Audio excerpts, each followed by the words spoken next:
Hello, everyone. Let me go ahead and share this out. Apparently, I was on here before and you couldn't hear me. So tell me if you can hear me. I'm going to go ahead and share it real quick and then I'll get started. Goodness. I gave y'all such good information. But don't worry. I'm back. Let me know if you're out there. I'm gonna have my phone with me now, so that way I can. You can hear me. Yes. All right, Michelle. Thank you. Thank you for coming back. I didn't realize you guys couldn't hear me. Apparently, I pressed the mute button on my mic. So, hello. Welcome to the Kushners. Today, I was talking a little bit about the endocannabinoid system because why not? No one talks about it, right? Like, does your doctor talk to you about the endocannabinoid system? No. So one of the things that I think is important is knowing that every single one of us has an endocannabinoid system, whether we consume cannabis or not. It's just part of your body. It is the master regulator and it is in charge of keeping our body in homeostasis or balance. And it works by controlling that fight or flight mode. So one of the things I was talking about earlier is that I was doing some videos, and in those videos I was kind of talking about, why doctors don't ever talk about cannabis and how, we need more education, etc. And I was like, you know what? I'm going to come and talk to you guys on my feed because I know I have so many new followers. So thank you to all 156 new people who came this week.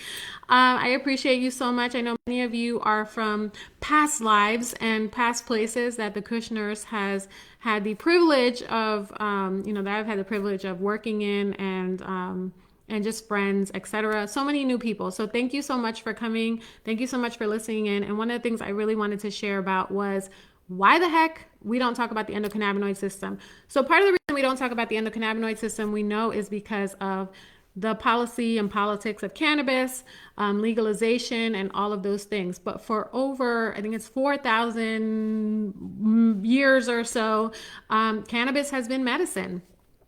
And then, between racism and money and all the other reasons, we have lost the opportunity of having cannabis in our pharmacopoeia. So now what's happened is that many states are legalizing. Unless you're under a rock, you know that cannabis is an essential medicine. Even during COVID, we have been open. All our dispensaries have been open. And in California, there is a big, controversy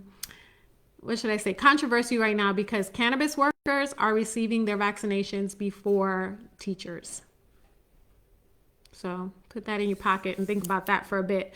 But one of the exciting things about the endocannabinoid system is that you can fuel and feed your endocannabinoid system with or without cannabis. So there are many ways to do that because it is a master regulator, and if it controls that fight or flight. Things like meditation, yoga, eating healthy, incorporating different supplements into your lifestyle can really help boost and regulate your endocannabinoid system. So it's no wonder that you see people who use cannabis and then they are, exercising or stretching or doing all these different things that maybe they didn't feel comfortable doing before, but now with the help of cannabis, they're just really diving into those activities. So I know that you guys always see me posting about hula hooping and dancing and all the different things. I have always been a dancer. I actually owned a dance studio before. In my previous life, I was a nurse at night, a nurse in the day, and a dancer at night. And it's something that I wasn't able to do for many years because I had problems with my thyroid. I just didn't have any energy. I just lost really the love and passion for dancing because it hurt. And when things hurt, you don't do them. And that's why many times what we find is that people who use cannabis, or, whether it's medical cannabis or hemp-derived products like CBD or hemp oil, that they start to incorporate these different things into their lifestyle again. And mostly it's because they're not having the pain, the inflammation, and the mood imbalances that were keeping them from doing those activities in the past. So it's not that we've just gone crazy and we're high and we're just dancing all the time. It's that we're actually feeding and helping regulate our endocannabinoid system so that our body can function and do all these wonderful things. So anywho, the endocannabinoid system was discovered in 1992, I believe. It was in the 90s for sure, early 90s. I'm going to say 92, by Dr. Meshalam. He is from Israel, and he was the first person to discover the THC molecule in the plant. And so he also continued his studies throughout all those years, and he was actually getting paid by the National Institute of Health from the United States, yes, to do his research. All this time, there's been all this research ongoing, and he has been getting paid through the United States of America, where it has been illegal. It's just wild. But anywho, in his discovery, he was like, okay, we know this plant causes some effects in people's minds and body, but why? And how does it work? And what is it about this plant that's so fascinating? And really, what is it about humans and other animals that have, we have this endocannabinoid system? No one knew that it existed. All they knew was you have this plant. When people consume it, they're having these effects, mostly positive. Why? And so what they found was that we have an endocannabinoid system. We actually produce our own cannabinoids, similar to THC and CBD. And so in finding those cannabinoids and finding that our body had these receptors and that we had this intricate system that was kind of a lock and key, where you consume the cannabis and it attaches to those receptors, and then, it creates these magnificent effects, such as, helping you relax, helping you with mood regulation, helping you with pain relief. And so it was just fascinating. And they continued to discover that, hey, there's something here. There's something to be said about this endocannabinoid system. We even found that there's cannabinoids in breast milk. So we produce endocannabinoids, and the plants produce phytocannabinoids. And so in more recent studies, Dr. Ethan Russo has said that many of us, there's a theory, have an endocannabinoid deficiency, and that those deficiencies lead to many of the autoimmune disorders and chronic conditions that we're seeing in our lives. We know that many people, you can probably say, you can close your eyes right now and you can think of people, if not yourself, that has some of these chronic conditions that we see all the time. And so there's a theory that suggests that we have an endocannabinoid deficiency, and that by supplementing with cannabis or with hemp-derived products, that we are able to regulate our endocannabinoid system, return our body to wellness, and to actually regulate all of the other systems in our body. So it's pretty magical, if you ask me.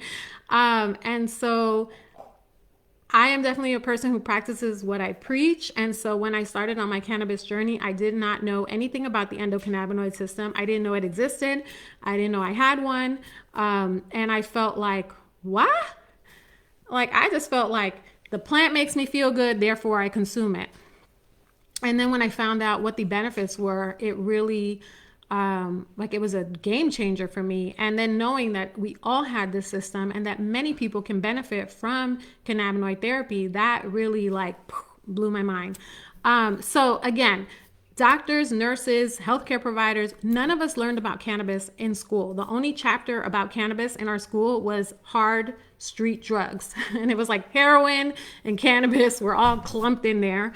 And that's what we learned. So your doctor is not going to talk about cannabis specifically definitely if you're in an illegal state, they're not going to talk about it. And then even in legal states, it's still not widely accepted. Being in California, I've had to talk to my doctor about cannabis often. I am off of my thyroid medication, my Synthroid, which I have been on for, 14 years or something like that. And I was just feeling like it was too much. I don't know. The effects of my Synthroid were starting to feel uncomfortable where they hadn't felt uncomfortable before, but I felt like it was too much or something. And so I wanted to wean. And that's one of the things with cannabis is when you're using cannabinoids, you have to be in tune with your body. It's not like when you go to the doctor and they're like, take these 2 pills and call me in the morning. You may need a different strain today than you needed yesterday. You may need to alter that medication, and the doctor cannot always help you with that. So it's really kind of like you're on your own, which is why I exist. And there's cannabis nurses. So one thing that I will tell you is that and this is why I'm saying just. So 1992, they discovered the endocannabinoid system, and we just got our first textbook. This is the first nursing cannabis textbook. So this will be hopefully going to all nursing programs, because there is a call to action. There is a standard that has been put forth by the NCLEX, which is the National Licensing Board for Nurses. And it's basically saying that it is the school's responsibility for them to include cannabis education in all the programs, that all nursing students should know about cannabis. And so I feel like nurses are taking the lead here, because I haven't seen anything for physicians, but again, I am not a physician, so I don't have all the scope of what they're to learn. But for nurses specifically, we have now a textbook, which literally just came out last month. I just got it last week. So as you can see, the pages are crisp. I haven't even been able to crack this baby yet. But I'm so excited, and it makes me so proud, because literally I am at the beginning stages of this, growing and just so important industry. Like, I love everything I do, but it's a challenging industry, because as you can imagine, I have to constantly validate that what I do is real. And so I usually tell them, if you want to know what I do is real, then talk to my clients, because they can tell you it's real. Because I have people who have experienced pain for 15 years and now are, living their best life, let's call it, because they've been able to find help with cannabinoid therapy. I find people who have had anxiety and had depression and had all these mood disorders, but are able to manage that with cannabis. Is it foolproof? Absolutely not. As someone who uses cannabis every single day, I use hemp in the morning time usually, and then I use different medical strains throughout the day for my pain. And one thing that I will tell you is that you're constantly, it's a journey. You might change strains, you might change needs, because your body is changing as well. As you start regenerating nerves and, just getting your health in order, there are other parts of your body that are like, okay, now we could use a little bit of help in our endocannabinoid, by the endocannabinoid system. And so you may need something different to help with those conditions or symptoms. So, one good example of this is pain. Like, I need something very specific for pain. Like, and I talked about terpenes in the last video that I did where no one could hear me. But terpenes are super important. So we all think about the plant, the cannabis plant, and the way it's grown in the ground and it comes out of the ground. That is the way that we want that plant, because it includes all of the essential compounds that plant, that makes that plant so powerful, right? So once we start picking and plucking things off the plant, they aren't always as beneficial. So we call the plant, as it comes with all its components, we call that the entourage effect, where all of these compounds work synergistically together inside of our body. And so some people can benefit from, one plant or one strain or one cultivar, and then someone else might benefit from something differently. I find that with my pain, pinene rich plants really help with that. And so if you have strains at home and you want to know what's in your strain, what's in my strain, go to leafly.com/strains. And they have a whole section there. You can even download the app where you can see what's in your strain. And so it will tell you, what kind of terpenes are in this plant, what kind of results you can expect from this plant. And while some of these, your move may vary, they are pretty, close to what they produce. It doesn't always work for everyone, and so that's why you kind of have to tweak. But for example, once you find that one particular strain or one particular cultivar works for you, you can dissect it down and see what kind of terpenes are in this plant.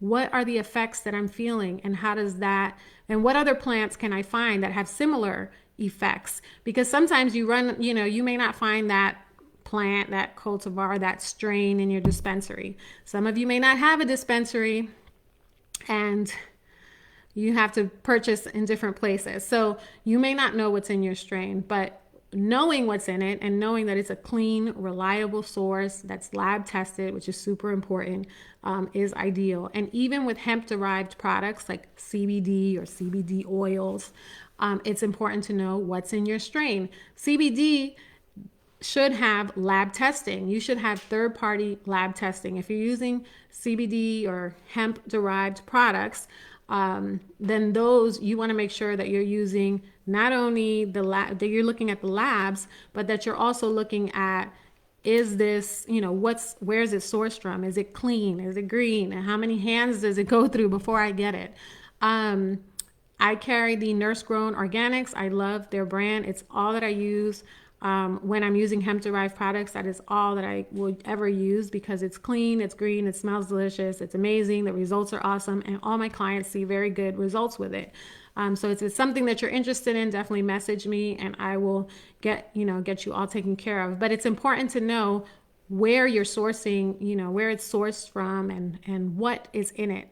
And again, knowing that there are other ways that you can boost your endocannabinoid system, whether it's through meditation, whether it's through yoga, whether it's through dance, feeling more joy, self-care, massages, taking showers, doing different activities throughout the day that can help you continue to rebalance and bring your body from that fight or flight mode.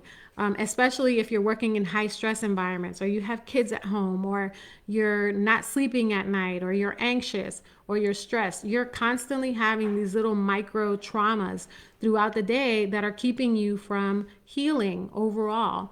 So I do have to run because this is video number 2. I'm sorry that the first one wasn't audible, but if you have questions, please comment below. I will be back in about 15 minutes to answer all the questions. I'm going to go wrangle my child, but I appreciate you guys. Thank you so much for tuning in. Thank you so much for following. And I'm so happy to be here. So have a great day. Bye.